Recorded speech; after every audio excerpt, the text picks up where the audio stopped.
प्रधानमंत्री श्री नरेंद्र मोदी जी के कुशल नेतृत्व में आज का भारत आर्थिक मोर्चे पर बहुत तेजी से प्रगति कर रहा है। आज दुनिया भर के बड़े बड़े निवेशक चीन का स्टॉक मार्केट छोड़कर भारत में निवेश कर रहे हैं। इसकी सबसे बड़ी वजह यह है कि भारत मौजूदा समय में सबसे तेजी से ग्रोथ करने वाली अर्थव्यवस्था के रूप में उभरा है। आपको बता दें कि भारत पहले ही चीन के हांगकांग को पछाड़कर दुनिया का चौथा सबसे बड़ा शेयर बाजार बन गया है और भारत ने ट्रेडिंग वॉल्यूम के मामले में भी हांगकांग को पीछे छोड़ दिया है। आज वैश्विक ग्राहक बाय इंडिया सेल चाइना की रणनीति अपनाए हुए है, जिसके चलते पिछले साल जहां भारत का सेंसेक्स करीब 17% मजबूत हुआ है, तो वहीं हांगकांग के हैंग सेंग में करीब 27% की गिरावट दर्ज की गई है, जिसके चलते कई विदेश निवेशक चीन में अपना कारोबार बंद कर रहे हैं।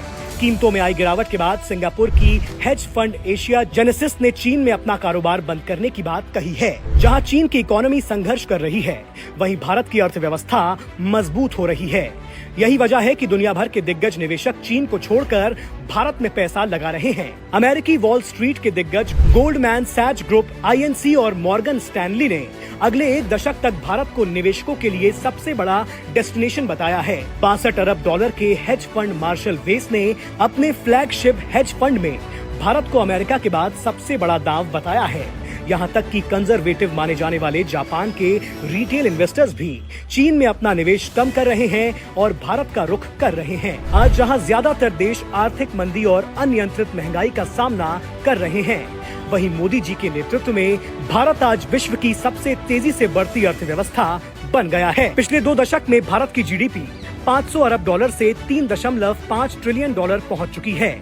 अगले कई साल तक भारत की इकोनॉमी सालाना 7% की रफ्तार से बढ़ने की उम्मीद है और ये सब मोदी जी के दृढ़ संकल्प और देश हित में उठाए गए कदमों का ही नतीजा है कि भारत विश्व की तीसरी सबसे बड़ी अर्थव्यवस्था बनने के लक्ष्य पर आगे बढ़ रहा है। साथ ही बड़े बड़े निवेशकों के लिए भारत आज विकल्प के रूप में उभर कर सामने आया है।